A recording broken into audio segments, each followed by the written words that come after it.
Wonderful. Good morning, all. Happy Friday. Happy Friday Facts. Our first one of the summer season, I guess, if we're thinking in our July time. We have such a great talk today and presentation. I don't want to waste any more time. I'm throwing it over to Connie Bonebreak. And just know that we'll all get together in a few weeks for Friday Facts on August 9th. And then excited to have our monthly meeting on August 16th, where we're going to be talking all about engaging our elected officials with candidate questions. Okay, Connie, take it away. Good morning from cloudy Charlotte, North Carolina. My friends from the North Carolina Coalition on Serious Illness. It is my honor today to introduce you to Ginger Marshall. Good morning, Ginger. Morning, everybody. Ginger is in Charlotte, Florida this morning. So we're keeping the Charlotte theme alive and well. I'm going to briefly introduce Ginger and ask her a question or two, and then she is going to take charge of the screen, and she has a lot of information to share with us. So please, as she's talking, put your questions, your comments in the chat, and Heather and I are going to monitor that chat and make sure that we get to as much of your thoughts and questions as we can. And I bet if we run out of time, Ginger might follow up with us later. So that would be just great. Ginger is and may I call you Ginger? I assume so. So yes, we go way back. Yes. Ginger is the CEO of Hospice Palliative Nurse Association and the Hospice and Palliative Credentialing Center and the Hospice and Palliative Nurse Foundation. She's going to be telling us about all three of those organizations. Her previous leadership roles included Director of Palliative Care at the University of Utah Hospital and at Atrium Health in Charlotte, which is how our paths crossed. We won't say how long ago. She also served as the Senior Vice President of Palliative Care for a large national hospice organization. During that time, she helped establish 13 community palliative care programs across the United States. She's currently serving as the president for the National Coalition of Hospice and Palliative Care. Ginger is board certified in hospice and palliative care. She's a fellow in palliative care nursing. And are you ready for this? Because this is maybe what we really want to talk about. In her spare time, she likes to play poker. So I'm going to sign up later for private tutoring lessons from Ginger on poker. But today we're going to stick to the topic. And Ginger, we would love, before you share content, for you to get to know you a little bit. Would you share with this group why you are in this line of work and maybe a little bit of what brought you here and why you stay here, why palliative care and hospice? Sure. Thanks, Connie. And thanks, everybody, for being here, especially it's Friday at 8:30 in the morning. So kudos to all of you. That's wonderful. So I have never thought about doing anything else ever since I was a little kid about being a nurse. When I was 3 years old, I got a Nancy nurse doll, and that sort of set the path. For me, nursing is a unique profession in that it offers so many different avenues for growth. So you have to be a detective, you have to be a counselor, you have to, you use science, you use math, time organization. It has definitely served me well. I'm so grateful for the opportunities that I've had and that nursing has provided me. For my why, when Connie and I talked about this, I went back to a lot of patient stories, which really just, sometimes people think nurses impact patients, but they don't realize how much the patients and their families impact them. So when I was thinking about those patient stories, I actually decided to shift gears and share with you my why coming from one of our members. So HPNA, Hospice Palliative Nurses Association, we have for members a free mentor match program. So I signed up as a mentor, and I was matched with a young advanced practice nurse who'd been in practice for about 2 years. And after our second meeting is when the pandemic hit. And so we continued, of course, our monthly calls. And I was really thinking that I was going to be able to help her with program development and setting up educational programs.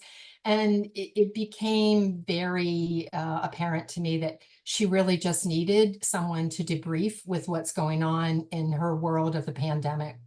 And so that's what we did. We spoke for about 30 to 45 minutes once a month, sent some texts in between, shared articles, shared some resources. So at the end, when we talked about it and we were debriefing, I said, do you feel like, because of course we always want feedback on our program, we want to try to make things better. I said, is there anything you would have done differently? Do you wish that we could have spent more time on sort of some of areas of my professional expertise, like program development or leadership? And she said, you gave me exactly what I needed. You were the one resource I could go to that would just listen and not tell me what to do, but just listen and let me debrief. And that's what I really look forward to. So that is my why. And if I haven't done anything else right in the past 5 years at HPNA, that's a good takeaway for me. So as we get started, thanks, Connie. As we get started, if everyone could just put into the chat sort of what your role is and what organization you work with, that would be a big help for me. So Ginger, thank you for that. Why? As we get started this morning, I'm going to let you share your slides, and please just give us some information. Some of us may be familiar, others of us may not be familiar at all with the 3 organizations that you represent. Talk about them and how we as a coalition and our organizations that we work in might engage with you. Great. Absolutely. Thanks so much, Connie. So this is a big help. Thanks everybody for putting information into the chat. So I'm going to be sharing my slides. They're very content heavy.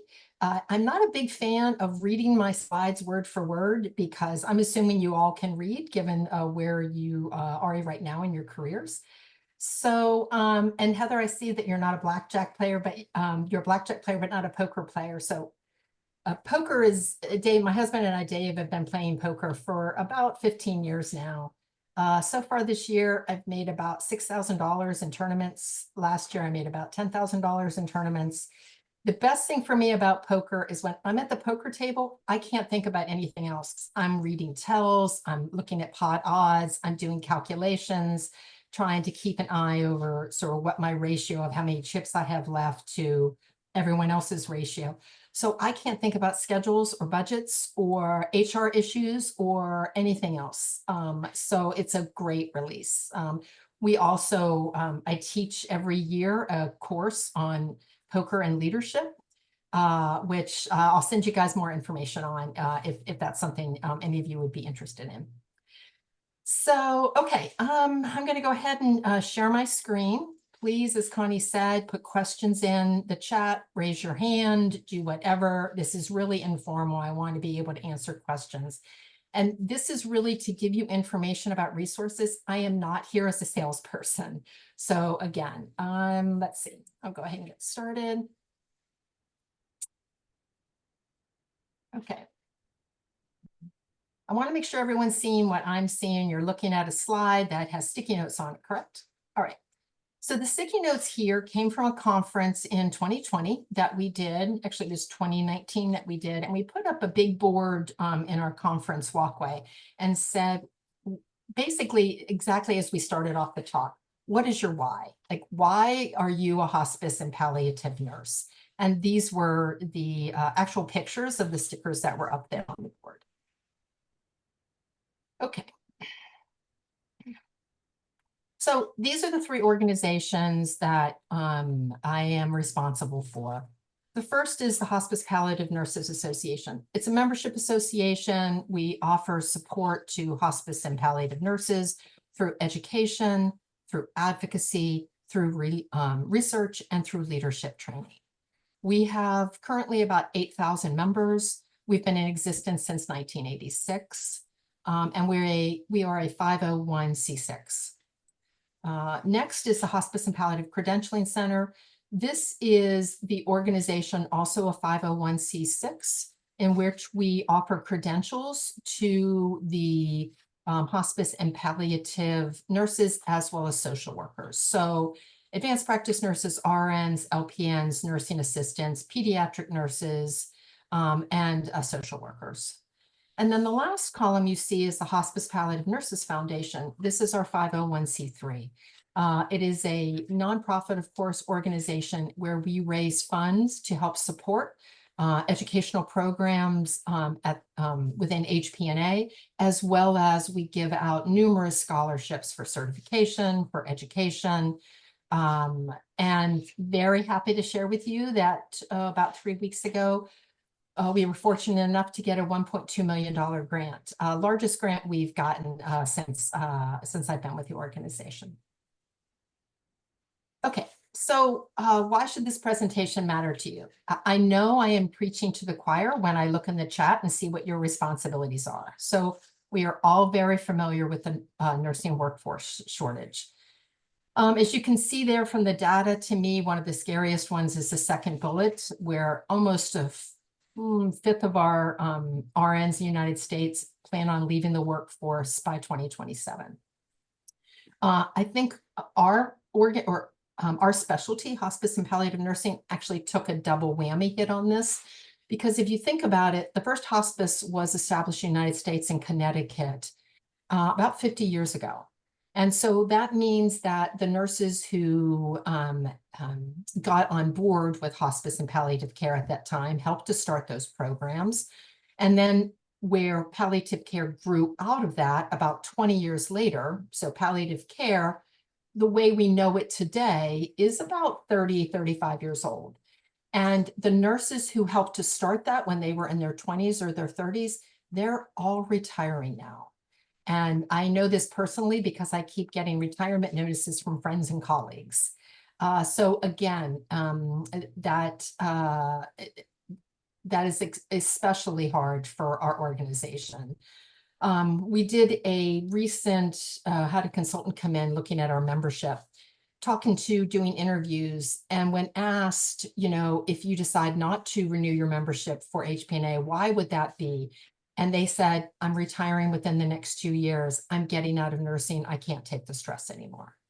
So when you look at that last bullet point about accelerated retirement, people perhaps who made it through the pandemic and are thinking, there's no way I'm sticking around till I'm 65 or 67 or 68, depending upon where you are on the Social Security tier. It's been too hard. So again, kind of keeping that in the back of your mind. The other thing is, again, you all are probably familiar with this information. The way we approached baby boomers is not the same way that we can approach Gen X's or Gen Y's or Gen Z's. So much of this, as far as the importance of being mentored, of fostering an atmosphere of respect, of really making sure that their employer, their boss, their team is looking out for them regarding their professional development, and that they have a collegial family tie to where they're working. Next is, again, most of you probably are familiar with what happened in 2021. This is AACN, the American Association of Colleges of Nursing. They published their essentials, core competencies for professional nursing education. They identified 4 spheres that should be included in education. The big tsunami on this was that first time ever hospice and palliative supportive care was included in that. Okay. So let's talk a little bit about HPNA. So the picture you see on the left are actually 3 of our members at our conference earlier this year. And you can see the big background, the hospice palliative nurses. For some reason, everybody loved that background. People were waiting in line to get their pictures taken in front of this. So that's great. Again, I'm not going to go through and read all of these. I want to highlight a couple of them. One is we have a program called Polaris. This is an instructionally designed from professional instructional designers, a educational format that for the RNs, it has 13 modules. For the advanced practice nurses, it has 7 modules. This is for early career entry, advanced practice nurses, and nurses. You log in, there's matching, there's questions, there's case scenarios, there are videos from people who are actively working in the field. It's a great resource for advanced practice nurses and for RNs. We also have the pain management resources in the Polaris modules. One of the most popular things we've had, which after we redid them and reposted them over the past few years, is this year, since the beginning of January, we translated our resource guides, they're called nursing resource guides, into Spanish. So we have an English version and we have a Spanish version. We've had close to 6,000 downloads since January of these resources. Members receive electronic access to the Journal of Hospice and Palliative Nurses. Advanced practice nurses get also free electronic access to the Journal of Palliative Medicine. We are right now, we talked about the AACN sphere. What we're doing right now is we're in the process of creating a document crosswalk saying for these competencies, this is where you would find this information on our website. These are the resources we have available. That should be done within the next 2 months. Any questions about any of these resources? Okay. Next, so that was really the educational component of it. Regarding our networking opportunities, we have on our websites, we have something called communities and special interest groups where our members can communicate with each other. We also have the mentor-mentee match program, which again is free for our members. It's a little bit like Tinder, but not so slimy in that our mentees can go in, they can basically say, this is what I'm looking for. I work at a hospice. I'm trying to start to get into the skilled nursing facility. I'm looking for mentors who can help me learn how to do this process. And then they are hooked up with several options, 3 or 4 different mentors that might be available.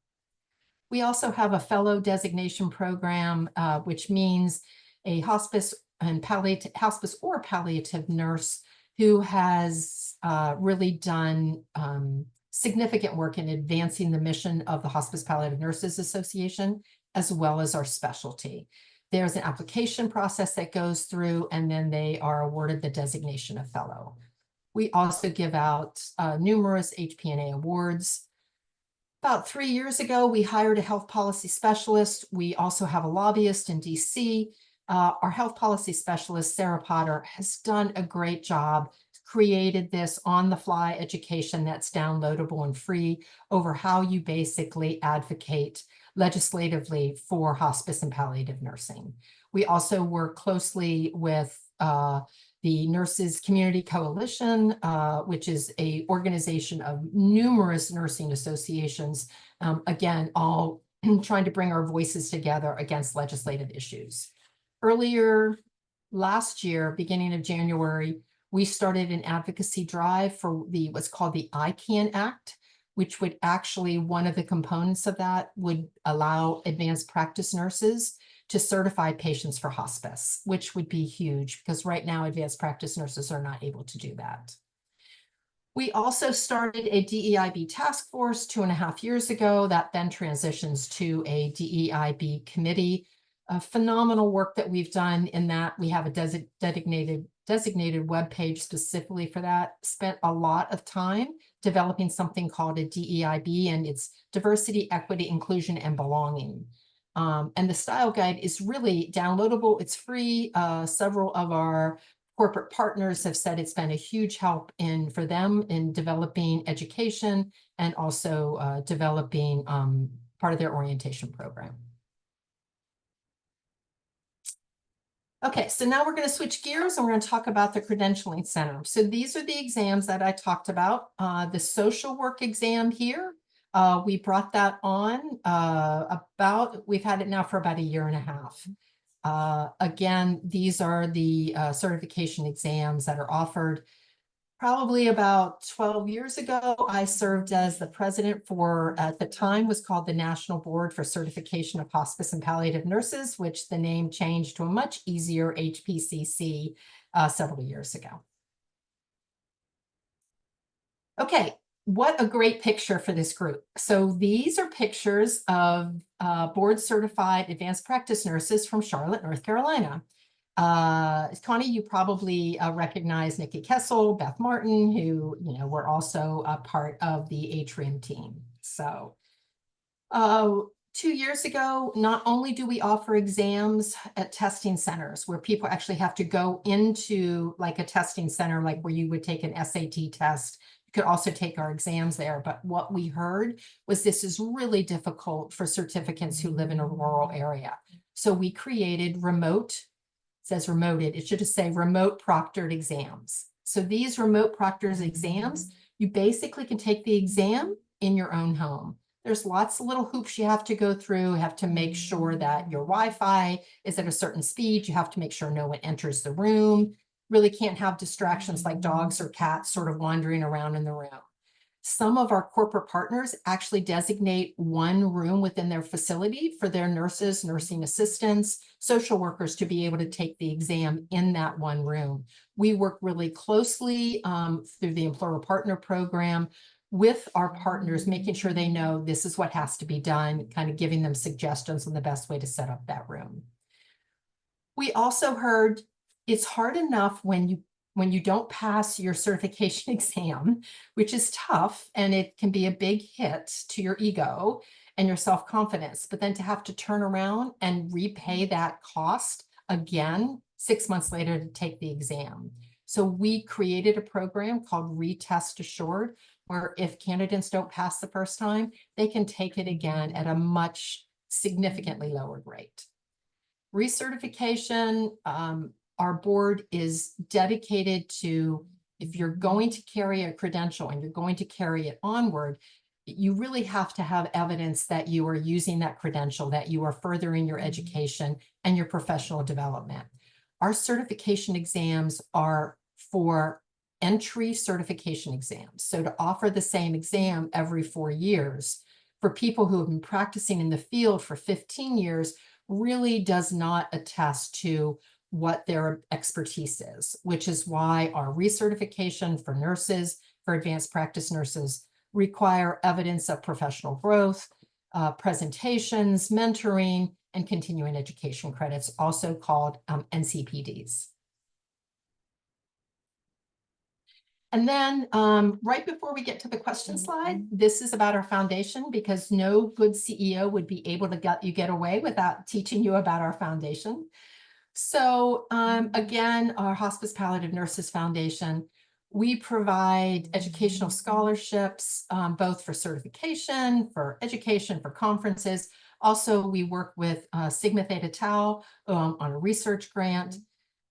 4 years ago, HPNF developed an emerging leader program. Any of you who currently have members who are part of HPNA and who have been practicing for less than 5 years, we have a call out for our 2025 emerging leaders, where 30 people will be chosen as emerging leaders.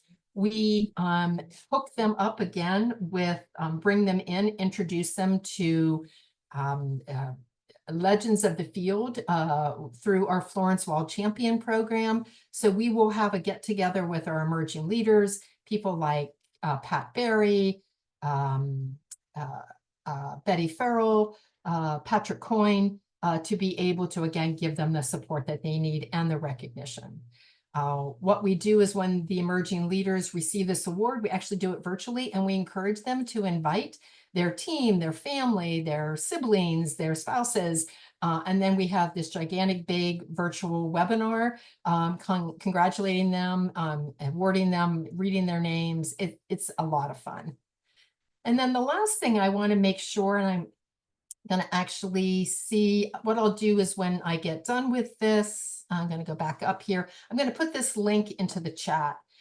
So we developed a series of videos to help nurses, nursing assistants, physicians, PAs, social workers understand the cultural needs and to help with cultural humility for patients who are Muslim, Jewish, Hindu, or Buddhist, and who are approaching end of life. So we released the video on care of Muslim patients a year ago. We've had close to 5,000 downloads on that. We've released the videos on Jewish, Hindu, and Buddhist about 4 months ago and have had close to 5,000 downloads on that. So again, I will make sure I put that into the chat. So a lot of information, one time, pretty quickly. I'm really happy to answer any questions about this, about hospice and palliative nursing in general, anything about my leadership experience. So I'm going to give the mic back to you here. So thank you, Ginger, for all of that information. I don't know about you guys, but I heard things that I was not aware of. I see that Carrie, you have your hand up. Do you want to just come off mute and ask your question, please? Sure. Thank you for your presentation, Ginger. It's really, Sure. You're doing a lot. My question was, you talked a lot about, the mentoring.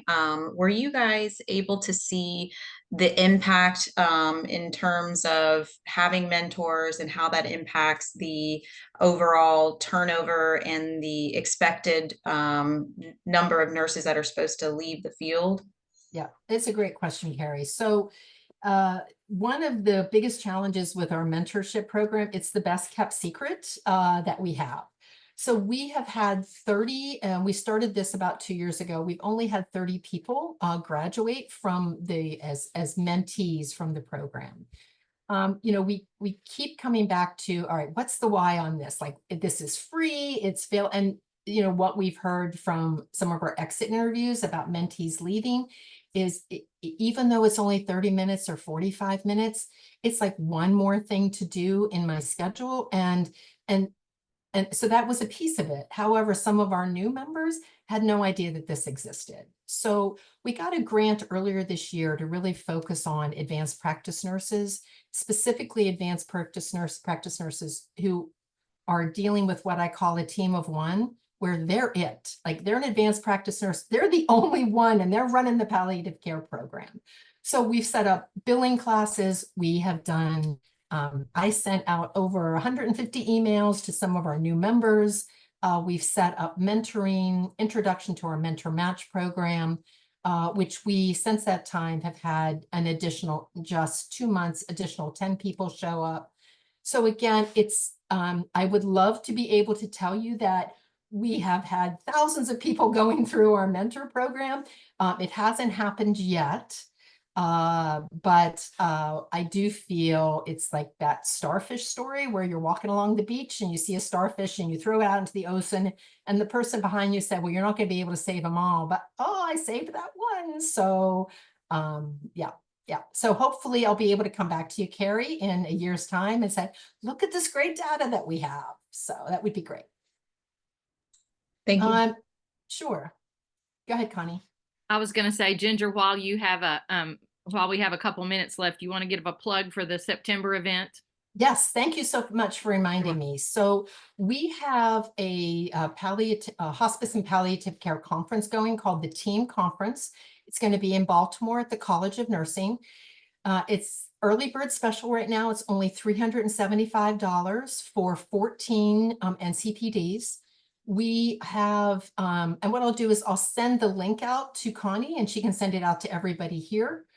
We're sharing this conference with the Association of Professional Chaplains, with the Society for Clinical Hospice and Palliative Care Pharmacists, with the Social Work Hospice and Palliative Care Network, as well as with Transforming Chaplaincy. So it is a true team conference.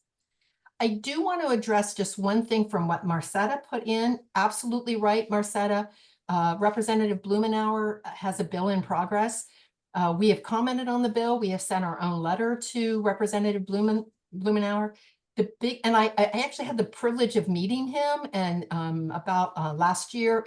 Great gentleman, really very professional, genteel. Unfortunately, he's retiring this year. So this is his last year. And I love the fact that he sort of did this. All right, let's go ahead and punt. I got 6 months left. Let's try to get this bill across the line. The likelihood it's going to get traction before he leaves is pretty low, but that didn't stop us from trying to kind of push it forward a little bit more today. Thank you, Ginger. Glad to hear that. I'm a nurse myself, and I do some work with CTAC. And we commented on several aspects of that bill as well. And I'm always thrilled when I can see how the advanced practice nurses can continue to move their things forward. And wanted to also share that as you talked about the education piece, I'm noticing in South Carolina, our College of Nursing, we have an online post course, and many of their student nurses are now taking that course. And I'm thinking it's probably related to the work that you guys of having to have that crosswalk of nurses now needing to be trained in hospice and palliative support care. Don't know why I'm hoarse this morning, but anyway. Yeah. So we are, and I will also tell you that ELNEC, Marcetta is doing a great job with some of the graduate work too. I know we're out of time. I want to be respectful of everyone's time. I put 2 links into the chat. One is on the free diversity videos. They're free, downloadable. Go to our site, go to YouTube. Please share this with everybody. We've gotten wonderful feedback. Other thing is my cell phone's in the chat. Please write it down, call me. We have a wonderful employer partner program where we can save you significant amount of money on certification exams, on membership, on products, on services. That's the only sell part of the whole presentation today. So thank you, Ginger, so much. And thank you all for taking time on this Friday morning. Go back to your organizations, find those emerging leaders, and let's have someone recognized from North or South Carolina. What do you say? That'd be great. Y'all have a wonderful weekend. Thank you.